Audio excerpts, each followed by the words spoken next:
harka fuune dhaggeeffatootaa fi daawwattoota qophii wiirtuu yayyaba Oromoo. Kun torbanitti guyyaa tokko kan isinii darbu sagantaa wiirtuu yayyaba Oromooti. Sagantaa kanarratti waa'ee biyya keenyaa, saba keenyaa, akkuma kanas immoo darbinee ali immoo naannoo biyya keenyaa irratti waan deemaa jiru. Karaa siyaasaatiin, karaa diinagdeetiin, karaa hawaasummaatiin waan deemaa jiru. Alchuma darbinee immoo addunyaa kana keessattis immoo waan deemaa jiru kakaafne akkaataa saba keenyaaf fayyaduuf irratti marii goona. Har'a sagantaa kanarratti kan dhiyaannee jirru nama afuri. Namoonni afuran kuni kanaan dura Oromoonni caalan akkuma beektanutti hojiin isaanii gaazexeessummaadha. Karaa adda addaatiin har'as irratti hirmaachaa turani. Keessummaan koo har'aa tokko Kumsaa Buraayyuuti Awustiraaliyaa irraa. Innis kanaan dura biyya keessatti wajjinumaan turre, gaazexeessaa turre, gaazexaa irratti hojjechaa turreedha. Lammaffaan Toleeraa Bayyanaati. Toleeraan immoo Kaanaadaa irraa. Toleeraanis kanaan duras biyya keessatti gaazexeessaa ture. Akkuma bal'inaan beekamutti jechuudha. Har'aa keessuma dhaggeeffatoota sagantaa kanaa irra deebifnee seenaa jara kanaa isinitti himuun barbaachisaa natti hin fakkaatu. Sadaffaan Tasfaayee Dheeressaati. Tabsaayee Dheeressaa. Tasfaayeen ammas Torontoo Kaanaadaa irraa. Innis akkuma beekamu kan yeroo baay'ee gaazexeessaa irratti nama dabarseedha. Ammas isuma irratti jira jechuudha. An Bafqaaduu Morodaan jedhama. Anis buddeenni koo kanuma ture. Kanarraa gaafa jedhu haasaan keenya wanti nu gochaa jirru kan dubbannu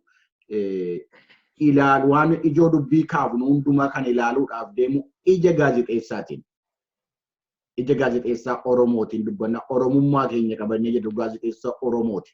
Dhimma Oromoo amma keessa jiru gaddaaf gammachuu Oromoon amma keessa jiru akkamitti ija gaazexeessaatiin ilaalla.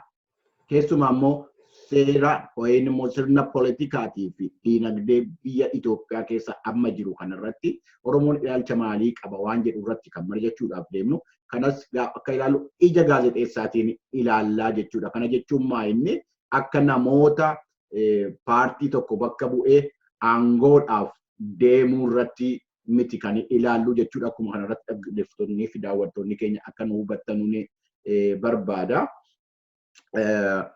Kanuma gaa akkuma sila kaasee yeroo ammaa kana Oromoon sirna mootummaa Itoophiyaa amma jiru kanarratti ilaalcha maalii qabaa waan jedhuudha. Ijoon dubbii keenya akka waliigalaatti mootummaan amma Dr. Abiy Ahmediin hoogganamaa jiru kuni eega aangoo maqaa amma kanaatiin qabate jechuudha. Maqaa amma ittiin jiru qabate waggaa lammansaaf fixee sadaffaa jalqabuudhaaf tarkaanfachaa jira.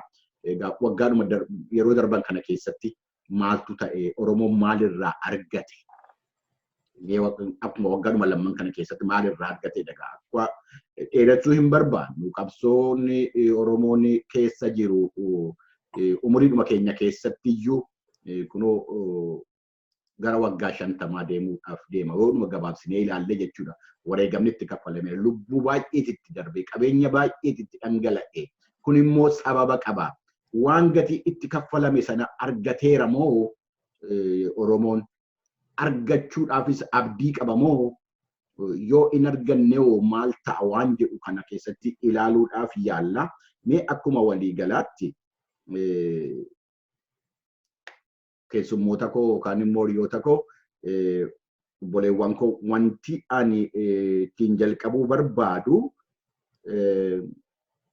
jijjiirama waggaa lamman darbe kana Itoophiyaa keessatti dhufeera jedhame sanarraa Oromoon maal fayyadame? Maal argate amma ammaatti waggaa lamman kana keessatti? Maal argate? Ammamitti gammadeera? Maal immoo dhabe? Ammamitti gaddeera? Waanuma jedhurraa yoo kaanee natti mul'ata gaaffiin kun waan generalized ta'edha. Kanumarraa yoo jalqabne laata kumsa sirraa jalqabu. Gari. Galatuma Bafqaadu. Egaa qeerroo irraa dura jalqabu jettee dura na buufte natti fakkaata malee umuriidhaan isin dursee naan ta'e hin beeku garuu qeerroo biyya fagooti waan dhufteedhaaf. Ani qeerroo waan hin deemnerraa jalqabde gaariidha. Kan akkasumatti hin fudhadha. Ka duraa baay'ee galatoomi waan kanatti sagantaa kanatti dadhabdee walitti nu qabuu keetii fi carraa kanaanii jaala koo bara dheeraa jaala jechuun illee na dhiba obboleessa koo jechuu nan danda'a. Yeroo jalqabaa fi waggaa meeqatee ijoollee gara waggaa 27-28tti booda teenyee dhimma Oromoo wajjin haasa'uudhaaf carraa itti nu fiddee Toleeraan asitti argamuusaa baay'een gammadaa baga nagaan dhufte Toleeraa. Egaa isin immoo yeroo hundumaayyuu waliin jirraa qophii ayyabaa kanarratti wajjumaanii jalqabne waliin jirraa galatoomaa dadhabbiin isin Oromoof ooltan guddaadha. Kana kanuma jedheeni yaada kee baay'een jaalladhe Bafqaadu maaliifi kan nuyi jenne kana duraa gaafa qophii ayyabaa jalqabnu sana yayyabumti mataan isaayyuu yaada adda addaa walitti finnee yaada ennaa ilaallu wal jala dhaabbataa fakkaatullee ta'u walitti finnee keessaati waan wayyaa saba kanaafi baafnee karaa kaleessaa karaadhuma wal danqaa oolan karaadhuma wal jala dhaabbatan karaadhuma wal faalleessan sana dhiifnee gama tokkotti saba keenyas biyya keenyas duucheeffannaa yaada jedhu yayyamni kan inni dhaabatee fuu tokko kana jecha kanaaf yaada addaallee yoo qabaanne bareedaadha jechuuf hin jedha Toleeraan keessummaa keenya yoo ta'ee fi yaada addaallee yoo qabaate mirga isaati jechumaaf kana kaase. Gaaffii kee sa'aatii amman qabu beeku gabaabseen si deebisuu barbaada maaliif nama afur waan taaneef yeroo ol saamuu dandeenya. Oromoon jijjiirama kanarraa maal argatee ka jedhu maal dhabeettis booda deebinaati. Ani dhugaadhumatti kana dura yeroo adda addaatti ilaalcha koo ibsaan ture. Inni jalqabaa jijjiiramni jiramoo hin jiru isa jedhu. Tasfaayee hojii dhiyoo kana baranii biyya galee deebi'an isin keessa namni biyyatti galee deebi'an Toleeraanis galee anatti fakkaata. Jijjiiramni jiraa jennee tasfaayeen na gaafate janatti babaasee na gaafate. Jijjiiramni jiraa jijjiiramni jirummoo jijjiirama nu barbaannu miti hin jedhe yaadatte hojii tasfaayee. Jijjiiramni jiraa Mallas Zeenaawii fa'aa 4 kiiloon jiranii garuu jijjiiramni nu barbaannu immoo 4 kiiloo hin seenne hin jedhe. Jijjiiramni jiraa imaammanni TPLF waan bakkarraa xiqqoo ishee socho'ee fakkaata. Haa ta'u malee kan bakka isaa bu'e immoo jijjiirama sabaaf sablammoota ibsu miti.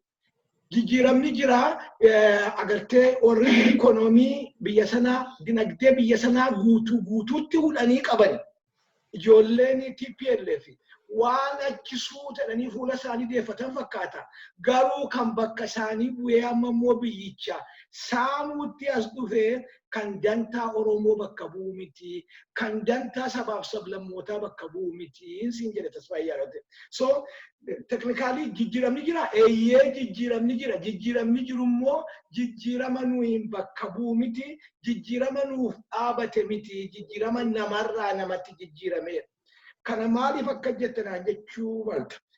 Jijjiiramni uummanni Oromoo abbale, jijjiiramni cunqurfamoonni abbalan, jijjiiramni qabsaa'onni irratti dhumanii sirna jijjiiranii agartee sirna ofirroorraa sirna ol dhaga'utti sirna agartee ofumaan of muudanirraa sirna namni harkaan of muudutti achi deebinaa ka jedhu. Jijjiiramni nu barbaanne kanuma Finfinnee bulchuu qofa utuu hin ta'in kanuma 4 kiiloo jiru utuu hin ta'in dhaabonni siyaasaa isaan kaanis abbaa biyyaa mirga biyya bulchuu keessatti qooda ifaa utuu hin reebamiin utuu hin hidhamiin utuu hin gidirfamiin mirga ifaa kan qabaatan jijjiirama akkasii barbaannaa maal jechaadha kun afaan isaaniitiin political space kan jedhan kan bakkichi akka inni bal'atu agartee calluma dhanii nama manatti naquumini bakka bal'isu jechuun ennaa manatti mormitoonni deebani mirga sochii kennuufi mirga isaanis immoo mootummaa boorii alternate government ta'uu isaanii mirga sana ofitti fudhachuudha. Jijjiiramni jiru ofirroo agartee tokkoon tokko bakka buusuutu hin ta'in tokko sagalee uummataatti amanuudha. Sagalee uummataatti of deebisuudha. Mirga uummatichi ofiin of bulchu akka inni exercise godhu. Isa kana jijjiiramni nu barbaanne jecha. So jijjiiramni jira jennee tasfaayennaa attamitti akka jettanaa jira ture. Jijjiiramni jiru garuu jijjiirama nuyi barbaannu miti. Kanuma inni achitti ofiisaa of jijjiire. Agartee gruppii tokkotti jijjiiramni jira jijjiiramchi akkasii jedha. Tokko kaanii kana wajjin kan ilaalamuutu jiru. Jijjiiramichi adiitii irraa maqee warra jedhu jirama kana bafqaashu. Agartee ani immoo gaafan biyya dhaqee deemu jijjiirama kanaaf adiitiin hin tolfamne jedha tasfaayee yaadattee ta'e. Adiitiin jirarraa maquu hin danda'u.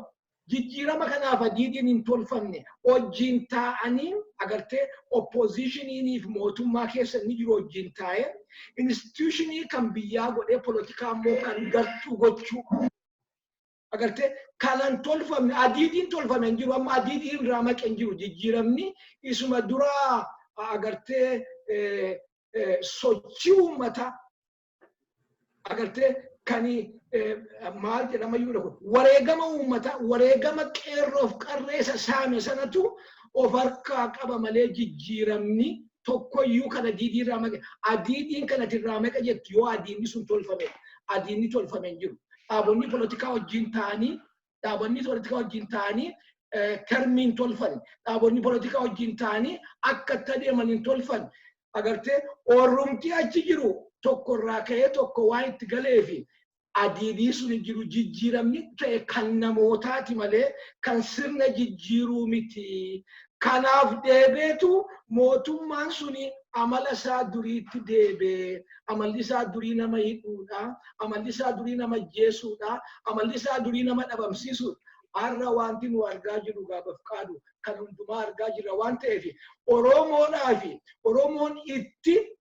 Oromoon itti wareegame malee dhugaadhumatti akka politikaatti akka dinagdeetti akka hawaasummaatti Oromoon bu'aa guddaa irraa arganne warri dura jijjiiramni iyyuu jira jedhanii falmaa turan amma deebanii jijjiiramni hin jiru bakkatti deebeeraadha.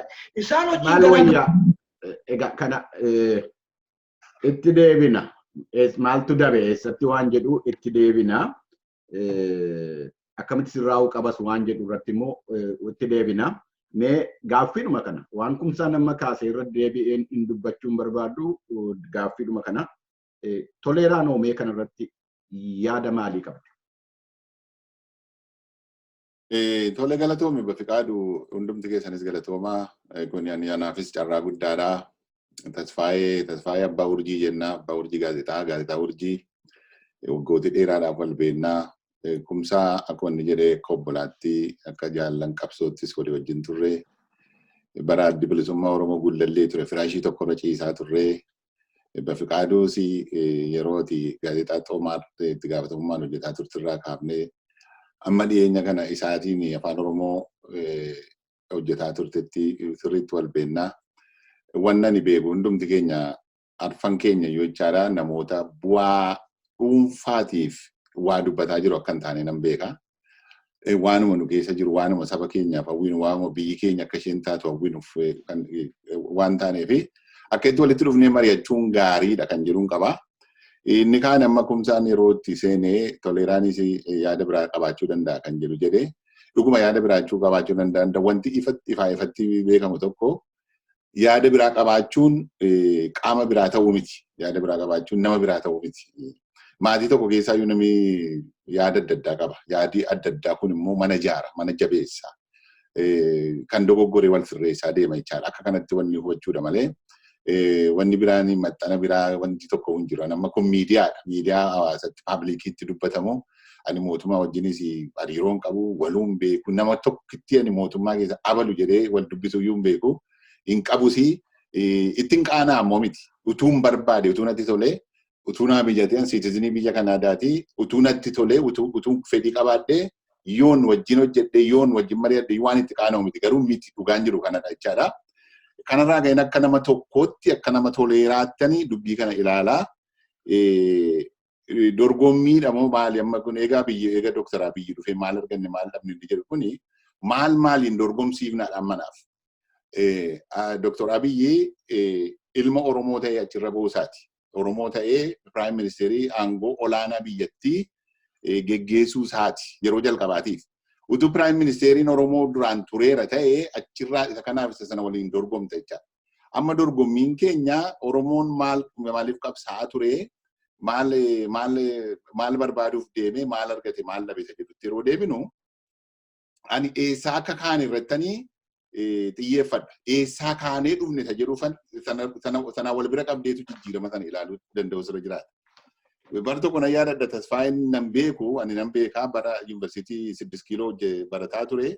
Gaazexaa bariisaa afaan qubee Gi'iziitiin barreeffamu tokko irratti gargaaraa turan bifa dhossaatiin ijoollee wal ijaaranii wanni ta'aa turanii reediyoo immoo torbanitti sa'aatii daqiiqaa 30 kan dabartu moo sa'aatii tokko kan dabartu sanbata guddaa ganama Saamu'eel Laabaa fa'aa Fayyisaa Yaadasaa fa'aa namoota akkasii kana bifa dhossaatiin wanni taa'ee namooti gargaaraa turan jechaadha. Achirraa yeroo kaanee ilaallutu jijjiiramee amma jiramoo hin jiru kan jedhutti dhufuu dandeenya jechaadha. Kanaafi bakka kaanirraa bakka waggaa 30 irraa waggaa 25 irraa kaanirraa yoo ilaalle har'a Oromoon jijjiirama qaba. Jijjiirama kana immoo Dr. Abiyyitu fidaa yookaan Dr. Abiyyitu irraa fudhata miti. Jijjiirama kana mataa isaa nama tokko fide miti nama tokkotu immoo irraa fudhata miti. Jijjiirami kun dhaawataanitu gaazexaa bariisaa ishee afaan qubee saabaatiin meeqa dhokatamanii wajjii hojjetamurraa har'a wanni ta'e miinistiriin miidiyaan Oromoo biyya guutee abbaan barbaade waan barbaade barreessee dubbisiisaa jira. Kana jijjiirama kana keessatti ni ilaala. Kan biraanii kan amma akkanaaf galutti anaaf rakkinni ani argaa jiru maalitti qophaa'aa turre jijjiirama maalii eegaa turre kan jedhudha. Nuti amma dhufee dheengadda mootummaan Jibuutti garri caalaa nan jennu gartokkee jennu waa'ee walabummaa Oromiyaa walaba taate ijaarrachuu kan jedhutu wal falmisiisaa ture. Oromiyaa walabatu moo Itoophiyaa keessatti yoo taatetu irra bu'aa qaba kan jedhutu dhaabbileen poolitikaa wal rigaa turanii keessattuu biyya bakkee kanatti immoo walabummaa inni jedhu immoo sagalee caalaa argataa ture jechaadha. Walabummaa Oromoo eegaa turre jijjiiramee dhufe immoo Oromoo Itoophiyaa keessatti waan ilaaleef Itoophiyaa keessatti furmaata fida jedhee Itoophiyaa keessatti waan ilaalaa jirruu fi isa kanatu xinnoo ishee waan barbaannu sana argannee ramoo hin arganne kan jedhu nu wanni godha jechaadha. Waa'ee dinagdee kaatee amma buqqumsaan dinagdeen biyyattii eenyu harka jirti dhuguma Oromoo harka hin jirtu Oromoon harka 100 3 4 yoo baay'ate 5 ta'a. Kun immoo maali dudduubbee keenya maal qabna galaa maalii qabna. Dheengadduma kaanee waggaa lamaan kana keessatti jijjiirama dinagdee agarsiisuu dandeenya turre yaalleerraa nurkatti fashaleerraa investiitti gooneerraa irratti hojjetameerraa kan jedhu sanatti ilaaluun nurra jira jechaadha. Maal argachuuf qabsoomne Oromiyaa shall be free jenneetu kaane nuyi. Oromiyaa indipendentii taate tokko Oromiyaa of dandeesse tokko kaanee gaafa kaanee ilaallu ishee arguu dhabne waan amma ishee arguu dhabnee fi jijjiiramni waan dhufe nutti hin fakkaatu. Maaliif sammuu keenyatu ka'umsa keenyatu ijoollummaa keenyarraa kaanee sagantaa adda bilisummaa Oromoo dubbifannee irraa kaanee Oromiyaa walaboomte kana ijaarrachuuf sammuu keenya keessa waan turee fi amma yeroo amma sana argannutti jijjiiramni dhufeera jennee kaa'uu hin dandeenyu. Kana dura nu rakkisa natti fakkaata. Inni kaani adiidarraa kaayeeraa hin kaane kan jedhu kumsaa irratti waliin galan. Adiida maaliitu kaa'amee ture? Adiidi sun maal ture? Oromoon maal irratti walii gale? Ce'umsa kana wanni kana akkamittiin waliin ceena jedhee dhaabbileen siyaasaa fi beektonni Oromiyaa wal ga'anii hadiida maalii tolfatanii turraa deemaniitu amma hadiidarraa ba'ee jedhama. Hin turre dhugaan hin turre. Maaliif amma warra biyya geggeessu Dr. Abiyyi Faasii carraanumatti fide. Carraatitti fidee yeroo sanatti kan mootummaa keessa turanii falmaa turanis isaan waan ture wanti mul'ataa ture waan ture. Dhaabbileen siyaasaa hundumtuu biyya bakkee waan turanii. Aktivistoota irra dhaaba siyaasaa geggeessine jedhanitti makamanis biyya bakkee waan turanii. carraan Oromoon aangootti ol ba'uuf Oromoon geggeessu yeroo sana kan turte jara kan harka turte carraa sanatu ol baasee jira jechaadha. Kanaaf achirraa kaanee yoo laallee Oromiyaa naannoo Oromiyaa keessatti amma akkan ilaalutti naannoo Oromiyaa keessatti dinagdee guddifachuu yoo barbaadde, afaan kee guddifachuu barbaadde, aadaa kee guddifachuu barbaadde, humna itti qabda taanaan Oromoon irratti hojjennaan akka Oromiyaatti Oromiyaan guddachuu dandeessi kan jedhuun amanan. Jijjiirama sana keessa jirra jechuun amanan. Waan barbaanne waan ittiin qabsaa'aa turanne waan ittiin qabsaa'aa du'an kana hundumaa arganneerra hin arganne. Sichi nu hafa. Maaliif dhiibbaan kun waggaa 140 nurra ture jennee irreecha waggaa 140 booda magaalaa Finfinneetti kabajame kun waggaa 140 kana warri cafaqamaa turre kun waggaa lamaan kana keessatti jijjiirama barbaannu hunduma isaa fiduu dandeenya jennee yoo keenya ta'e xiqqoo ishee dheedhii nu jalaata. Kanaaf jijjiiramni ammii tokko jira. Wanti barbaannu biran geenye wanta barbaannu keessaa waa argataa jirra. Itti adeemaa jirra. Yoo jabaannee hojjenne immoo jijjiirama kana caalaa kan Oromoon irraa ittiin boonee biyya sana keessatti booldii ta'ee mul'achuu danda'u argachuu dandeenya jedhee namana kana akka ittiin kaan. Galatoomii tolee. Kallattiidhumaan gara Tasfaayeetti hin darba. Gaaffii irra hin deebi'u waan obbolaan keenya jedhan dhaggeeffatteetta. Ilaalcha kee moomee. Darabee kooti. Eeyyee.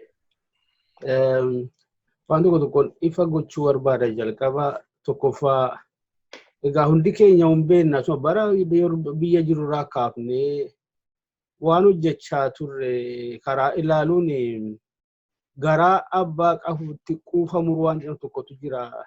Waan nu hojjennutti kanuu kennu turani waan hundumaa dhaabatti dhaabaan waan gochuu kuni kompiilli dogoggora akka ta'e kaleessas ta'e har'a ani akka nam tokkootti waan ta'u waan ta'aa tures ta'e waan ta'aa jiru kan ta'uu jirullee kanan ilaalu ija uummata Oromoo qofaan takkaa ija dhaaba tokkootiin akka ilaalee hin beekne. Kun immoo iyyuu maaliyyuu caalaatti ogummaa an jaalladhu kanaa wajjin kan hidhate walitti hidhate dhimma kamiifuu integriitiin ogummaa koo irratti qabu haala kamiinuu kan waan hidhaaf dhiyeessuu hin dandeenye. Kanaafuu yaadni keessanis nana mana akkasuma isa nama yaadduutti kennu kunillee kanarraa ka'uudhaan alatti dantaa dhaaba poolitikaa tokkootiin walitti hidhatee kana sana akka hin taane yoomuu ija uummata Oromootiin kan laalamaa jiru achirraa kan madaalamu akka ta'uusaa akka dhaggeeffattoonni hubatan barbaada. Maaliif amma biyyatti hojjetaa turre sana hunda'u yoo naglissaan faayidhaan gaa'exoota nuti maxxansaa turre ifatti mana murtee keessatti yoo nagaa shabbaarii hojii waan barreessaa turre yeroo kun ta'aa turetti garuu dhugaa dubbachuu fi warrumti hoogganoonni dhaaba kanaatullee maal akka hojjennu akkamitti akka hojjennu akkuma nama tokko tarii yeroo argatan kaasanii dubbisuun alatti wantarra nu sobsiisu jiru kanarratti waan wal sobnuuf hin qabnu akkas ture afaanuma sanarraallee yeroo carraa argadhe kan nagee aangawoota gurguddaa irraa egaa nuti maal dubbannaree waa gochaan jirru isatti jirtan yoo ilaallu akkas jedha afaan qabaanii ture nurratti illee yaada kennuuf iyyuu kanaaf yoomiyyuu sagantaan kunillee ONN illee waan poolitikaarraa walaba akka ta'uudhaan ko yoomiyyuu amantaan koosi wallaansoon koosi kun akka waan itaatu dhaafanii gam tokkoon yeroo isaa haala ammaatti deemnu irra caalaa gaa waggaa 30 40 50 waan deemnutti fakkaatu waggaatti lamaan kanatti fakkaata kan irratti xiyyeeffannu mareen keenya chaakooti waan tokkotiyyuu ifatti bahin jedhaan amma yoonaas egaa waggaa 150 keessa humna garagaraatiyyuu yeroo garagaraa aangootti dhufee ture kun hundumtuu kan Oromoo ija gaarii ilaalee haala gaariin qabee hin jiru kun shakkisiisu yeroo kana hunda waggaa lamaan duraa jechuudha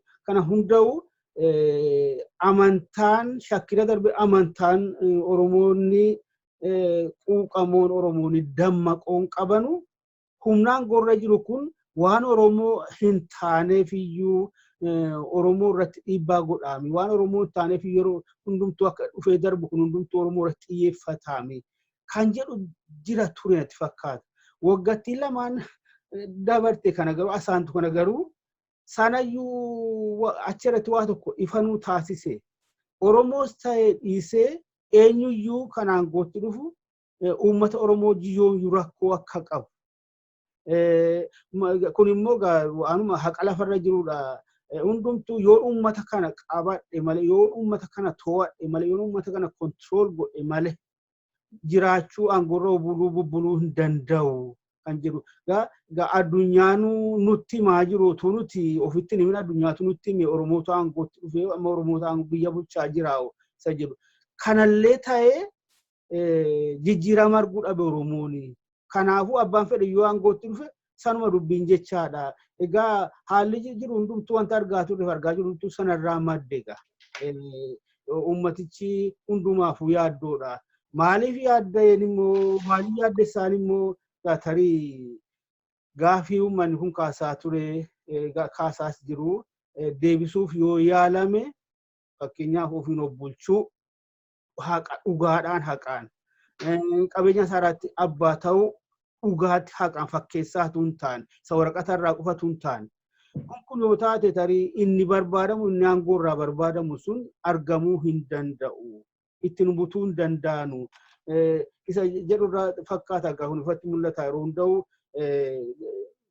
iccitiin sikreetiin gara biraa jiraachuu hin danda'u hundumtuu kanaaf irra completely immoo kan immoo misunderstood godhes hin jiraata waa'ee Oromoo kana.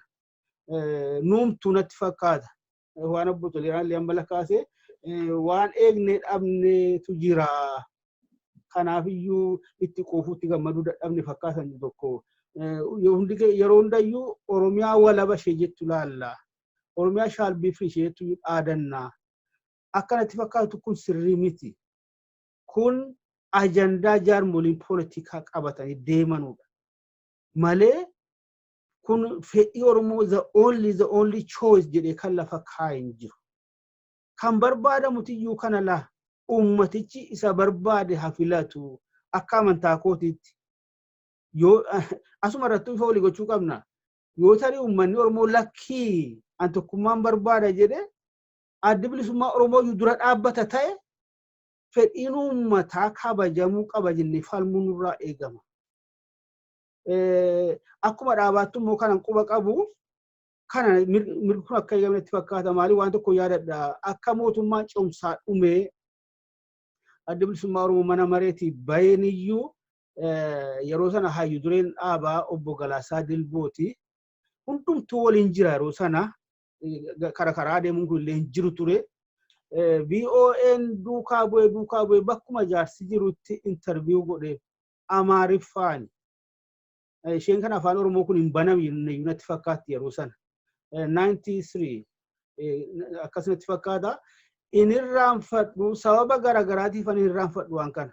Tokkoffaa bakka taa'ee dhaggeeffadhe illee sababa anaaf. Lammaffaa gaafiin jara gaafatantiyyuu gaafii hiriyoonni koo warra Habashaa ittiin na rakkisanu ture. Maalumanne ejjannoon dhaaba kanaa Itoophiyaa irratti maalumanne ajandaan dhaaba kanaa Itoophiyaa irratti seetu. Kanaafan qabadhe maal jedhanii Amaariffaan kana gaafate maal lama hoonuu mindinno yoo na qaaqaam Itoophiyaa laay Itoophiyaa dinnan laay gaafate tokko gaafate I'm sure archive keessaan qabaatu ina mana rawre ቢሆን እናንዩ የኦሮሞ ህዝብ መብት በተከበረበት ምድር ከማንም ጋር አንድነት መስርተን መኖር ፍላጎታችን ነው ይልጃርሲ kun reflectioni agenda dhaabichaa ta'e waan jar sammuusaa keessaa fuudhee kaayinatti fakkaatu. Kanaaf amma iyyuu filmaanni kan uummataati. Akka kootti isheegne dhabne tuntaan waruma bu'uura taate iyyuu eegee dhabuun Oromoo mufachiiseera. Asirratti waan itti gammadee waan tokko dhugaa ifa manaa godhaatti waanuma tokko iyyuu fiduu hin danda'an. Gartuudhaan yoo laalle jira. Warri aangootti dhufe warri isaanii wajjin jiranu ifattuu nutti maniiru. Hin bilisoomne jedhan. Ergamtuu turree ergamtuu sana keessaa baanee jedhan. Ifatti qabsoodhumti iyyuu amma irraatti geggeessaa turre bara Ihaadig kanatti fakkaata. Ool waggoota 4-5 asaanan kana fakkaata. Yeroo kana hundayyuu OPDO bilisoomsuu irratti dhaamaa turre jedhanii ifatti nutti man. Jarri kun itti gammadaniiru ta'a. wanti kun gurra sillixeera ta'a eenyu akka ta'e dubbachuu barbaadu miidiyaa irratti kan jedhame Dr. Abiyyiis nutti meera ergamtuu turre amma isa jalaa baane jara kana waa argatan gammadan jechuu hin dandeenye akka uummata Oromootti anaa fi waan hin dhabetiyyuu caalee hunda keessaayyuu immoo waan waggaa 40 darban akka malee dagaagaa tureetiyyuu tokkummaa uummata Oromootu yeroo ammaa kana gaaffii guddaa keessa galee jira. Sun yommuu ilaalamu maal argate maal gammade kun gaaffii guddaa keessa seentii innumti ammaarraayyuu innumti akka Toleraanuu jedhe kan yeroo dheeraadhaaf iyyuu ijaaramaa dhufe deebi'eetiyyuu gaaffii keessa galuutti gadi taa'ame waa'een afaan Oromoollee amma ajaja muummicha ministeeraatiin Baahirdaaritti afaan Oromoo qubee saabaatiin barsiifamaa jira jedhan waggaa 2 keessa ta'e kun immoo isa waggaa 30 dura hayyoonni Habashaa hundi isaanii ittiin Oromoo arrabsaa turanidha. Xuqur faranjii jedhanii. Kana olaallee innumti amma ajandaan jiru gaafatti declared hin taane malee haala caasaa bulchiinsa ammaa kanayyuu gaaffii keessa kan galchee jira. Yoom dhugaatti lafarra buubaatellee yaaddoo keessa galcheera uummata kana garamitti adeemaa jirra seedhuu gaaffii guddaa keessa galcheenii jira. Kana olaallee hedduu jechuu danda'ama. Inni kan biraanni guddaan tarii bal'inaan ilaaluu barbaachisaa. Sayoomiyyuu irra caalaa uummanni Oromoo yeroo ammaa kana security nagaan ba'ee oolee galuu dhabee jira. Maanguddoon jedhu daa'iman jedhu dubartiin jedhu dirree irratti reebamaa jira. Humna hidhataa bobba'een. Kun olaalame asirratti waan maanguddoo hayyuun Oromoo tokko torban tokko dura jedhani Profeesar Mahammad Hassan uummanni Oromoo isa yoomiyyuu irra caalaa yeroo ammaa kana gaaga'ama guddaadhaaf saaxilamee jira. San akka jirtan fudhadhaa tarii darabee naannoo dhufu moo walharkaa fuuchaatti deebina ta'a. Ammaaf kanuma jechuu barbaada. Galatooma obboleewwan koo egaa sa'aatiin waan dhaggeeffattootaaf daawwattoota keenya kana ittuu isaanis hin miidhin hin dadhabsiisin yaada qabnu gaggabaabsinee itti kennuudha jedheetan sa'aatii isin harkaa fuudhaa jira. Baay'ee galatooma. Egaa yaadni amma ilaalaa jirru jijjiiramni jira. Hin jiru keessumaa immoo Oromoon jijjiirama kanarraa bu'aan ni argate. Hin jiru amma namiti amma eegame miti waan jedhuudhaa fi wanti jalqabame gaariidha. Kan ammoo itti deemnee babal'ifachuu qabna. Itti fayyadamuu qabna waan jedhu natti fakkaata. Amma wanti itti aansee kaasuu barbaadu isinis karaa adda addaatiin tuttuqtaniittu dhugaadha wanti tokko waggaa 2 darbe dura keessa wanti ijaan arginu wanti sabni beekus waa tokko jira. Keessumaa dhaabbileen siyaasaa maqaa Oromootiin maqaa saba Oromootiin mirga saba Oromootii fi sosocho'aa turan biyya keessattis alattis sosocho'aa turanii hooggantoonni jaraa warri biraa biyya alaatti ari'atamanii biyya ormaa keessa jiraachaa turanii warri biraa immoo mana hidhaa keessa itti seenaa turanii wanti sun hafee warri biyya alaatti biyyatti deebi'anii nagaadhaan biyya keessatti qabsaa'uudhaaf biyyatti galanii sabni illee ba'ee simatee galateeffatee ture. Kun waan tokko akkuma jijjiiramaatti yoo hin fudhanna jenne isa afaan ofiitiin barachuu waa'ee diinagdee waa'ee siyaasaa ofiin of bulchuu kana suma dhiyoo kana yoo ilaallaa jenne jechuudha. Kun waan tokko. Gaa amma wanti ka'aa jiru isin kaastaniittu yeroo ammaa Oromoonni hidhamaa jira, reebamaa jira, miidhamaa jira. Wanti hin argate hin jiru wanti jedhu ka'eera akkuma waliigalaatti. Inni namoonni keenya tokko tokkos yeroo ammaa Oromoon taayitaa qabateera kan biyya bulchaa jiru Oromoodha jedhanii namoonni keenya beektonni keenya illee namoonni kabaja qabnu nu kabaju dubbachaa turanii warri alagaallee baalataraa maqaa jedhu baasanii nutti dubbachaa turanii haalli sun amma akka inni keessa jiru beeknu isinlee tuttuqxanii kaastaniittu. Anamma waa'ee hidhamuutii fi dararamuu kanarratti waan tokko anis biyya deemeera waan ijaan argees jira waan dhaga'ees jira. As teenyees wanti nu ilaallu jira. Oromoon ammas hidhamaa jiraachuunsaa sodaa keessa jiraachuunsaa dhugaadha. Kun immoo maalirraa ka'ee akka waliigalaatti mootummaa nama biyya bulchaa jiru warra paartii maqaa Oromootiin dhaabbatanii mormaa jiran kanarratti hacuuccaa inni geessisaa jirudha kan kana fideedha kan jechaa jiramu. Maaltu kana fide? Adda bilisummaa Oromoodhumayyuu yoo fudhanne mootummaa dura OPDO ture kanaan dhaqanii walii galanii walii kakatanii wal amananii qawwee isaanii lafa kaa'anii biyyatti deebi'anii sirna politikaatii fi diinagdee biyya sanaa keessattis immoo hirmaachuudhaaf abdiidhaan biyyatti galanii turanii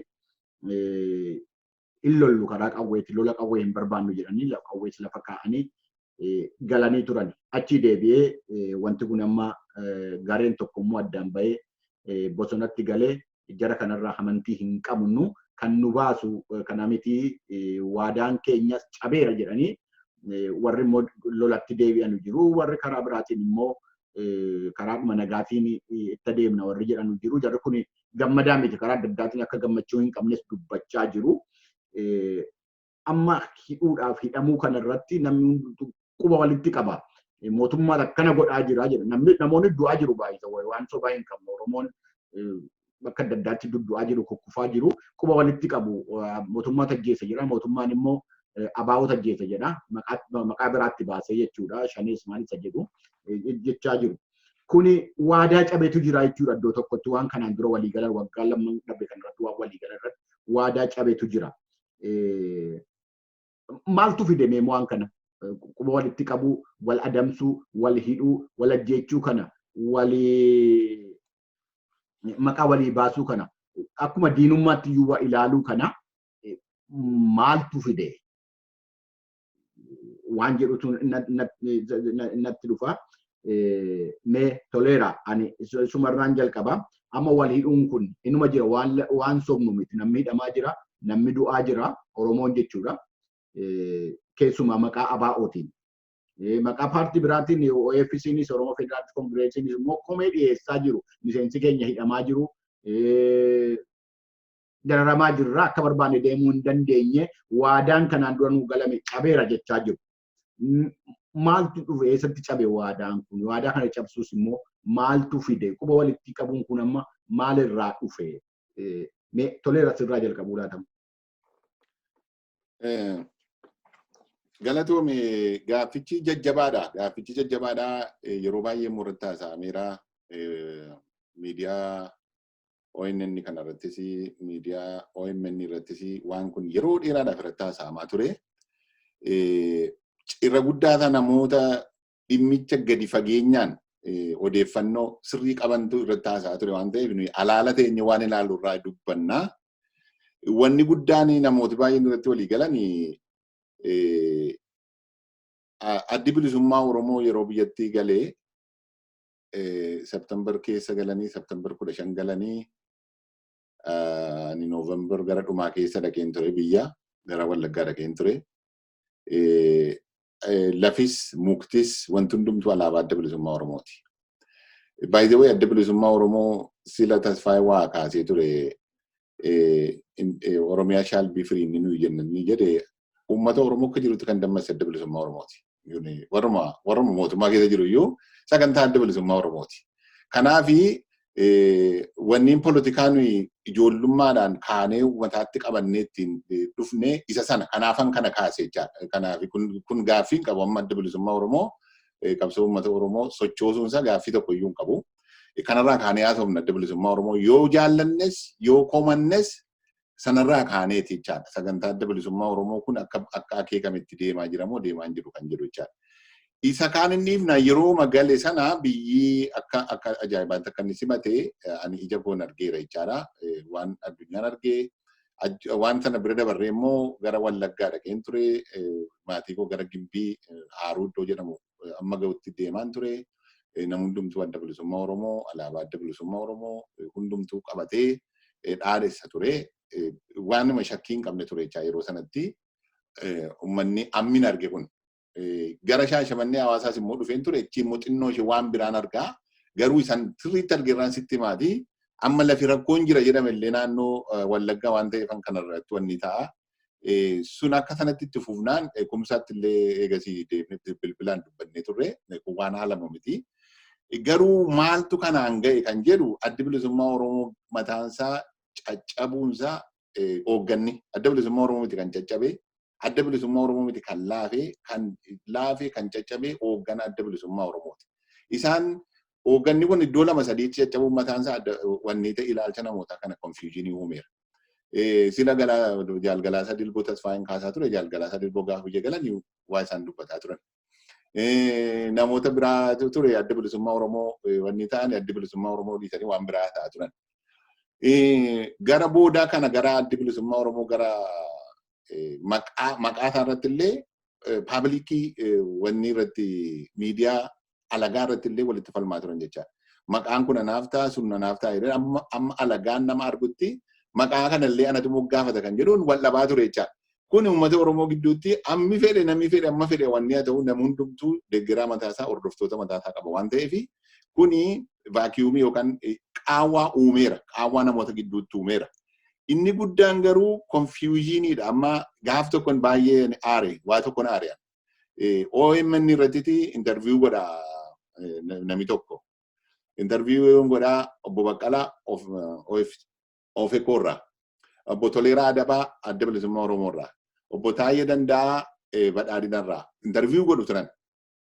Yeroo sanatti obbo Toleeraan maal jedhanii nuyi garraamummaa keenya durii isa tonkolii hin qabne isa malaammaltuu hin qabne isa malaamanni sanaan deemnaa jedhan. Isaan kun immoo abshaalummaadhaan nu jala qaxxaamuranii haasaa keenya jijjiiranii akka ittiin kun harka kennuu natti fakkaatadha. Amma yoomiittati nan goomee amma yoomiittanii nan shawwadame jettee odeessa bara baataati. Kun baay'ee na aarseena. Maaliif addi bilisummaa Oromoo uummanni akka kanatti wanni ta'u nuyi garraamummaa keenya isa gowwummaa Oromoo sanaan deemu Oromoon maaliif gowwaa ta'e? Oromoon maaliif garraamummaadhaan miidhamaa deema kan jedhu kana wanni gochuutu namarra jiraata. Kanarraan kan ka'e qaawwa uumeera. Qaawwa uumee gidduutti jaarsoliin galanii abbootiin gadaa galanii Jawaar Mahaammad keessa galee waraanni adda bilisummaa Oromoo ammiyaa fi kaampiitti deebi'u jedhamee ammi tokko deebi'ee isaatu hafe isaaf irratti ibsa baasii jedhanii obbo Daawud ibsa baasanii waraana keenya abbaa gadaatti kenneera. Kana booda jedhanii san booda riippoortii gaafa warri deebiifna dhiyeessan immoo ammi nu ajajamu ammi hooggana keenya jala jiru galeera inni kana booda immoo hooggana keenya jala jiru kan jiru Jaal Daawud labsani. Yeroo sanatti egaa dubbiin badde. Sana boodatti warri immoo bosona jiru immoo hooggana Daawud adda bilisummaa Oromoo jala iyyuu hin jiru kan jedhuun labsan jechaadha. Gama tokkoon waraana bilisummaa Oromootiif hin jiru. Gama kaaniin immoo hooggana adda bilisummaa Oromoo jala hin jiru kan jedhuun dhufe jechaadha. Kuni uummata confusionii keessa galcheera eeyyee waan numataan keenya akkatti himan hin qabnu jechaadha. Kun dhufeetu warra isaanii mormuuf immoo karaa bane. Kana booda addi bilisummaa Oromoo reejistirdiidhaa mootummaa kana keessatti karaa nagaa dorgomee mo'uudhaa fi laayisensii argateera. Mircaa boordii irraa ayyama argateera. Addi bilisummaa Oromoo karaa nagaa qabsaa. Wanti lola jedhamu wanti qawwee baatamu hin jiru warri hafan shiftaadha kan jedhu mootummaan gaditti wanni ta'e. Lakkii jarri kun dhuguma shiftaadha hin jenne addi bilisummaa Oromoos. Lakkuma an keenya miti shiftaadha balaaleffatamuu qabus hin jenne. Yookaan immoo lakkii shiftaa miti ijoollee kootu sirna kana mormee lolaa jira jedhee hin falmu. Kana gidduuttitu qaawwaa namni kun uumamee konfiijinii uumee namni du'uutti ka'e jechaadha. Namni karaa lamaaniyyuu hin du'a sirriimatti isaan hin baasu. Feesbuuk irratti argina amma namoota abaluu basaasa abaluu mootummaa waan ta'e tarkaanfii irratti fudhatameera. Yeroo isaan feesbuuk irratti maxxansan hin argina. Isaanis hin ajjeesu. Mootummaanis hin ajjeesa dhugaadha. Kana gidduutti kan miidhame uummata. Kanaafi uummati gidduutti du'uu kana kan itti gaafatamummaa fudhatu kan uummata Oromootiif qabsaa'aa ture kan uummata Oromoo dammaqse adda bilisummaa Oromooti eega jenneeti. Kan uummata kanatti itti gaafatama fudhatee uummata kanaaf naasuu qabaachuun irra jiraatu. Akka uummanni kun hin duune kan godhu. Tooftaa adda addaatiin kan jalaa miliqsuun irra ture irra jiru adda bilisummaa Oromooti jedhee namanan. Kanaafi addi bilisummaa Oromoo yookaan sirni kun naan taane akka yaadee dhufe naan taane addi bilisummaa Oromoo mataansaa kan Jaal Daawudiin hoogganamu mataansaa yookaan waraanni kun kan kooti eeyyee loluun nurra jira karaa nagaan nu yaadne nuuf ta'uu dideen jennee yookaan immoo kan keenya miti dhuguma akka mootummaan jedhu shiftaadha kan jedhu kan ifa kan ta'e hin qaban. Kuni qaawwaa uumeera natti fakkaata. Kuni ijoollee lagattafanis abdii kutachiisee tarkaanfiin barbaachifne tokko tokko fudhachiisuu danda'a. kana akka kanatti ni ilaala jechaadha. Galatoom Takkaani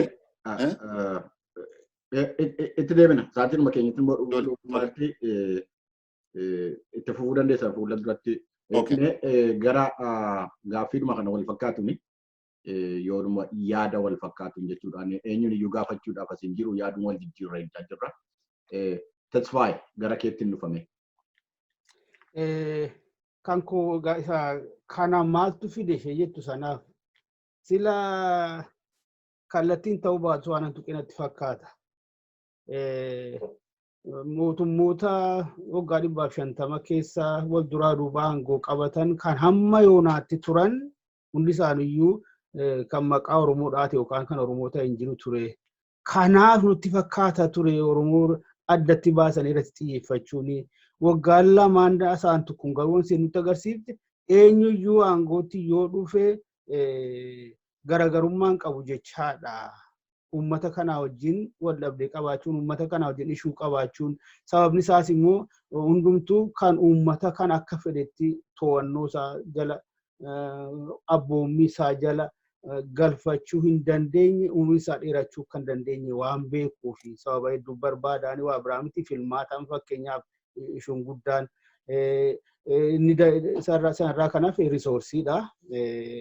Itoophiyaa keessatti akka hin barreeffamin malee seera godhatanii lafa keewwatanii shoomiyaal ballaas shaarii qoccawaaliidha. Waan qaanii waan salphinaayyuu mammaaksaa mimmiidhagsanii lafa keewwatanii itti dhimma bahu kunis tarii waan ta'uu danda'a. Kanaafuu uummata Oromoo wajjin kamtu kan aangootti dhufu kan inni rakkina qabaatuu fi rakkinuma bu'uura ta'edha. Gaafii ofiin of bulchuu sana gaafii abbaa biyyummaa sana gaafii qabeenyaa ofii irratti murteessuu sana kan waan ta'edha. Maaliif irra caalaatu immoo yooma ofii isaaniitti ta'uu baate kan waliin kan of duuba hiriirfatan fakkeenyaaf warra ammayyaa eegale fudhanne bu'aa harcaatu sanaanidha. Waan carraa argamuudhaan inni kaan hundi isaawuu baay'ee piroodaaktii kanaati. Inni kaan hundi isaa amma kana toleraan tarreesse hundi isaa waan sababicha isa guddaa sana uummaticha to'annoo isaa kaawwatanii taa'u uummaticha irratti humna gahaa qabaachuu aangoo gahaa qabaachuu gara fedhanitti ofuudhaaf danda'u. Inni kaan garuu baay'ee piroodaaktii isaati. Fakkeenyaaf adda bilisummaa Oromoo karaa nagaan qabsaa'ee manatti galee. Wanni adda bilisummaa Oromoo hubachuudhaaf mudachuudhaaf adeemu gaafuma walii galtee jedhame sana irratti murtaa'ee dhaabichi manatti biyyatti galuudhaaf tole jedhee waan fudhatee ifatti kan beekamu ture. Tokkoffaa OPDO'n ODP'n Biltsiginnaan adda bilisummaa Oromoo jaallatee akka galuun goone. Obbo Lammaan ifatti nutti uummatatu nu rakkisee jedhe. Adda bilisummaa Oromoo dhufuu qaba malee meerre jedhee nu rakkise. Kanaafiyyuu barbaacha asmaraa dhanne. Waan guddaan immoo kan hidhamte shirri guddaan immoo xaxamtee kan hidhamte isa qaama sadaffaa hin barbaannu jedhame sana keessatti. Deebisanii dabballoonni OPDO hin wocanii akkamitti Oromoof Oromoon qaama sadaffaa barbaada jedhame. Dhaabichis akkanaa galutti amma kanas keessa seenee waan ammoo qabu alaalataa mul'aalu akkanaa galutti kanumaaf jedhee kunis immoo murteessaa ta'uunsaa arra taa'ee ifatti ba'e. Arra immoo karaa adda addaatiin danqaa ta'uun jalqabamu hoogganoota isaa qabanii hidhuun akkallee uummaticha jaallatu sanatti acha deemee argeenii waajjira banatee walitti qabee hin haasofsiifne kun lakkaameetuma bakki bakka buutonni dhaaba kanaatti itti hidhamani bakki waajjirri dhaaba kanaa humnaan itti hidhame ofeekoonis kanatti dabalameera. Wanti hundi isaa kana maaltu fidee isuma sana. Humni kamtuu aangootti yoo dhufe uummata kana guutummaan guutuutti to'annoo jala oolfachuuf yaaluurraa madda. Inni ammaa kunis didaayira uummanni kun lakki karaanuu danda'ameeni qabnee waan jechuu gochuu qabna. Immoo tooftaan immoo yeroo hundumaa tokkuma. Bara isa waggaa 28 duraas argineera. yoo isa kamiin ajjeefne iyyuu Oromoo naasifnaa jedhameeti namoonni keenya kabajaa uummata biratti kabajaa kan qaban kan akka Obbo Daraaraa Kafanii fa'aa kan mana isaanii balbalatti dhaamanii ajjeefaman kan akka Haji Kamaal Muusaa fa'aa kan akka Eebbisaa fa'aa kan uummanni jaallatu arrallee sanumatti itti fufee jira. Waan akkasiiyyuu xiqqoo ishee waan isaa jijjiirrate torban tokko dura dhaqamteetti waan ta'e tokko fa'aa dhageessanatti fakkaata. Barsiisota yuunivarsiitii fa'aa kan barattoota biratti kabajaa guddaa qaban bakka buutota amantii fa'aa kan uummata biratti kabajaaf jaalala qaban uummata fuulduratti amma humni bobba'e kun humna addaa maal jedhame bobba'e kun saraawitichi haala kana akkasii kana goonee doorsifne sodaachifne harkas kennisiifna sun hundumtuu garuu kan inni maddu akeekicha isa guddaa sana uummata kana to'annoo jala oolchimanu malee aangoorra bubbuluu hin danda'amu. Kan biraa kan uummaticha amanuutti hin jiru ajandatti jennu sanaan Oromiyaa walaaba seetu sanaan kan uummaticha amanu hin jiru. Hundumtuu inni beekullee isheetti gargaaramuu barbaada. Isa immoo afarseetiyyuu uummata gara birattis jibbaan akka uumamu Oromoo irratti shakkiin akka uumamu sodaadhaan akka ilaalu ifatti ganda kee dhageenya turre maali yeroo biyya jirru jarri kun aangootas dhufnaanii biyyattiin kun hin jiraattu. Akkasii kana jarri kun hundumtuu garuu baay piroodaaktii sanaati. Sababni inni guddaan isuma kan aangootti dhufu kamiisaatu Oromoo to'achuudhaaf to'annoo isaa jala galfatee akka fedhe gochuudhaaf carraaquurraa maddaa kan jiru qaba. Egaa galatoomii tutuwaa yaaduma kanani akka jirutti kumsaattiin darba kumsaanis gabaabsiiti waan sitti fakkaatu waan ayyaana abbaa keessatti agarsiisnutti dubbata. Anooti no shakkara fuuyyuu ta'eera na irraanfatteedhee galatoomii natti deebuu keetiifu. Mee yaaduma xixiqqoo ishee qaqqajeelfannaa akka deemnuu fi hubannootuma akka hin toluu fi ka obboleessi koo toleeraan kaase. Wanti nuyi ittiin gammadiini isa ganama manaa baane sanaa isa ijoollummaatti mataa keenya jiru Itoophiyaa irraatii bilisa bahuu waan dadhabnee fi Oromiyaa versus Itoophiyaa kan jedhu kana kun xiqqoo ishee ilaalcha Oromootaa daaluut godheera yaada jedhu natti kaase natti fakkaatoleera yoon dogoggoreera ta'e dubbiin suni haqa natti hin fakkaattu maalitti fakkaatte Oromoon akkaataa itti yoo Itoophiyaa wajjin jiraachuu barbaade duukaa jiraatus yookaan immoo yoo ofiisaa of danda'ee jiraachuu barbaadu itti tolfatu politikaa piroosesii sana keessa iyyuu seenamuun hin danda'amne quba qabaadha. Agartee wanti Oromoon kana wallaalee mini amma kan Oromoon dallanee fi yookaan immoo kan Oromoon warra bilchiqinnaa kanarraa fuulaachi qabataa jiruuf atiin tootaalii mul'ataa jira kuni. Waan bilisummaan jedhame suni dhufuu dhabee miti. Waan akkaataa inni itti waa'ee dhimma isaa, waa'ee siyaasa isaa, waa'ee dinagdee isaa, waa'ee jiruuf jireenya isaa murteeffachuudhaaf agartee haqa dhabuu isaati kan Oromoo dallansiise. Orri isa bakka bu'an biyyi keenya mee waan isinitti hima biyyi keenya indirect democracyidhaan jiraatti kana dura tasfaa'itti naasa'ee ani hin beeku. Maal jechuudha? Paarlaamaan uummanni filatee oppositionii baay'ee irraa paarlaamaa uummanni filatee kan nama bakka bu'u hin jiru amma kana paarlaamaa sana keessa. Kan jiru kan yaadagin bakka bu'u kan jiru. Kanaaf kan uummata keenya bakka bu'u indirectly dhaabota siyaasaati. Dhaabota siyaasaa dhimma isaa dubbatan.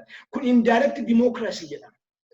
Isaan kanarratti dhiibbaan ta'ee isaan kana ijaan arguu jibbee mootummaan amma aangoo jiru kuni isaanuma kan isaan kun akka isaan sagalee uummataa gara agartee gara dirree siyaasaa hin finne dhiibbaa irratti godhaa jiraadha kan namni mataa jiru malee Itiyoo Oromiyaa nu jenne suni bilisoomuu dhabdee jedhee namni kan inni amma kana dallamaa jiru tokko kana jecha.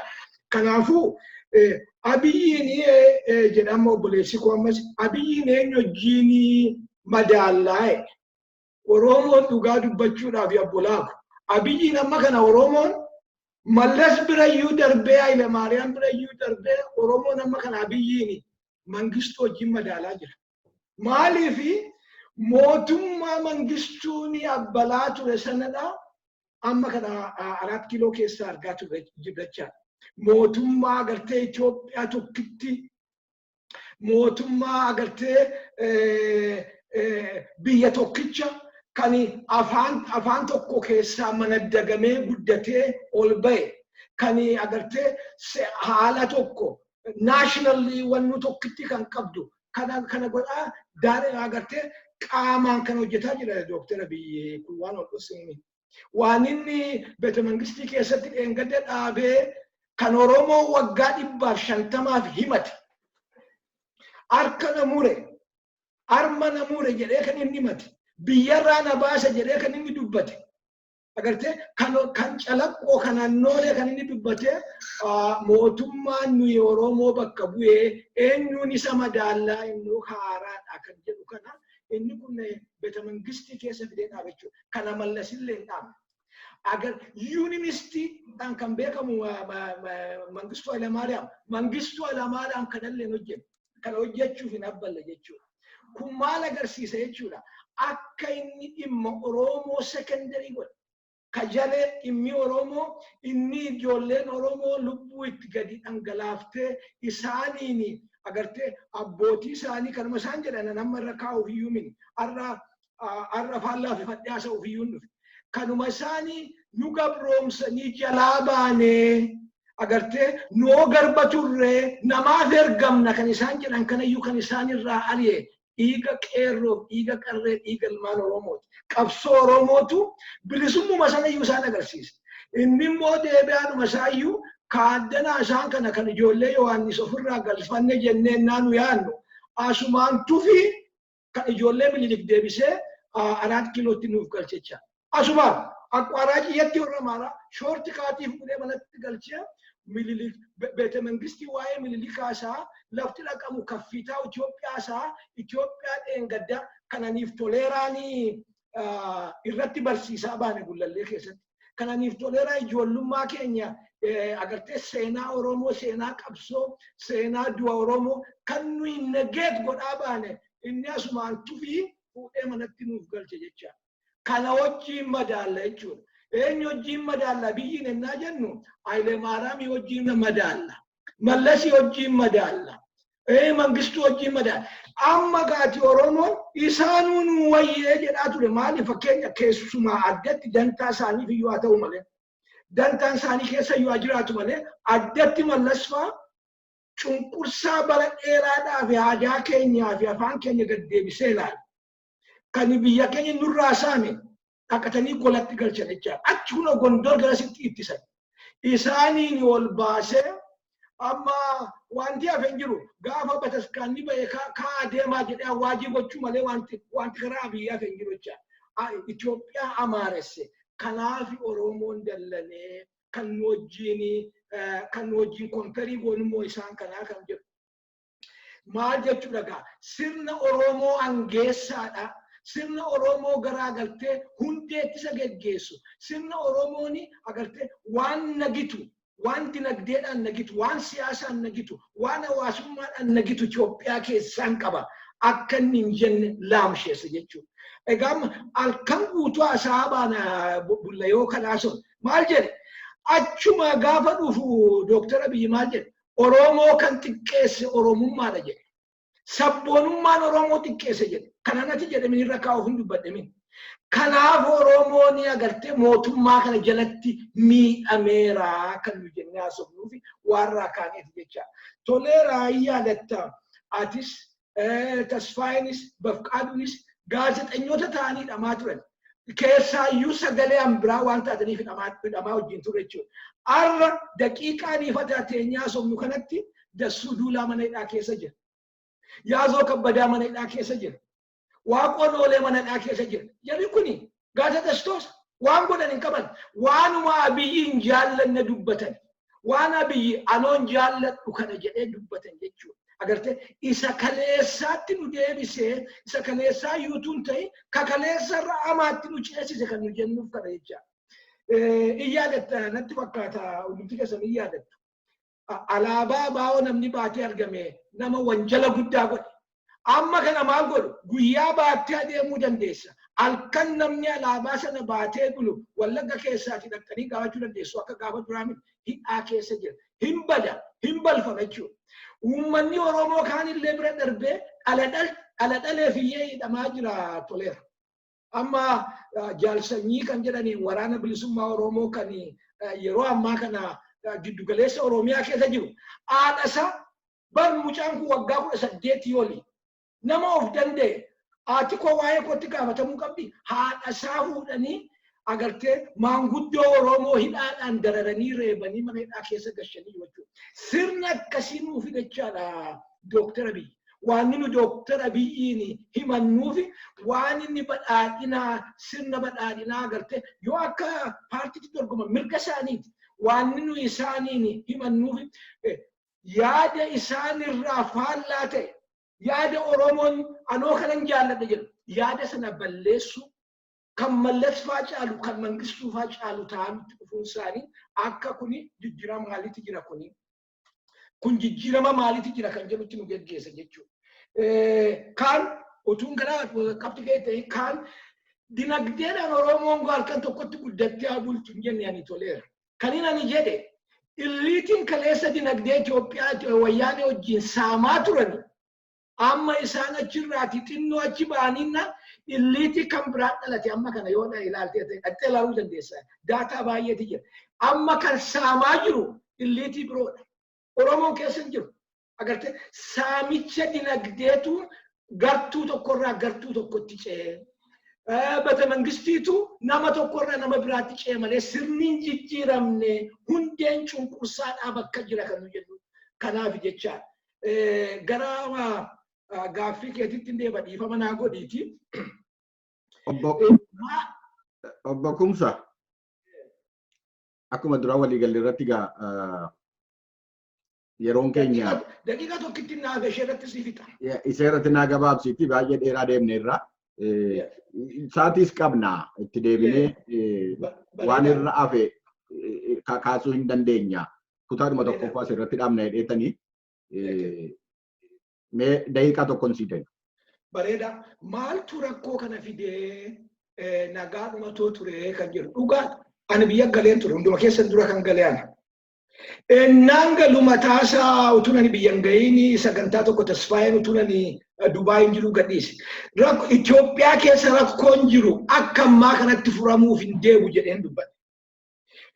Maaliif namni ija qabu waan boorii arguu danda'a jechuudha. Maaliif adiida dhiiramaniif toleeraan haasofne sun kan tolfame hin jiru waan ta'eef namnu akkuma nama agartee kaannisaa gaaguratti galtu hundumtuu ol guuree galee jechuudha. Ennaa ol guuree galu gattaa'ee haasa'uudhaaf sa'aatiin argame. Gattaa'ee dubbachuudhaaf sa'aatiin argame. Biyya kanatti akkamitti ceesifnan jedhamu. Anatus hin ceesisaa namichi. Anatus hin ceesisa. Anatu sin ceesennaa inni nu haa ceesisuu jedhanii itti kennan jecha. Eessatti dhufna natti fakkaata. Kaan waan tokkitti dubbatu. Addi bilisummaa Oromoo akka hayyu dureen adda bilisummaa Oromoo dhiyoo kana jedhe maal jedhe afaan Ingiliziidhaan dubbate nan yaadadha. We are the victim of our success jedhe. Gaafa September 15 alachi hin jira obbolaan kiyya. Addunyaan naanne. Addunyaatu naanne Oromoon biyya isheetti namne jechuu hin dandeessa. Achi duwwaatti tun ta'in ani achi jalqabee amboo jalqabee nama Wallagga amma suluu labbayaatti amma gandan dhaladhuutti naqe. Oromoon tokkittiin utuu manatti nafiin adda bilisummaa Oromoo simatti. Kuni weevii agartee shock weevii OPDOtti naqechaa. Oho jarri utuu numa filmaannin ga'een iyyuu mootummaan harkaa fudhatanii kan jedhu argitetti Oromoo. Irromite OPDO roomuu seente jecha dhugaa dubbachuudha. Amma ni dhaqeen dhufe gara Wallaggaa kana. Gara Wallaggaa nalatti mootummaa utuu sirnaan hin filamin adda bilisummaa Oromoo akka mootummaatti ilaalaa ture jechuudha uummanni Oromoo. Maali gaa uummanni Oromoo dhaaba tokko jaallachuudhaan mirga hin qabu.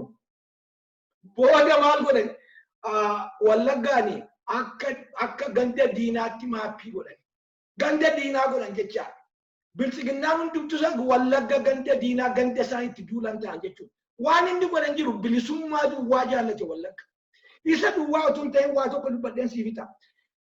Oromti bilchiginaa qofaatu hin ta'in dhaabonni Oromoo warri hundee hin qabne warri saba keessaa ijaarsa hundee hin qabne warri agartee ofirratti amantii hin qabne addi bilisummaa Oromoo maal barbaadaa?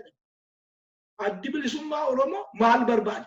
Tasfaayeen tuqee ture waa'ee qaama sadeeffaa.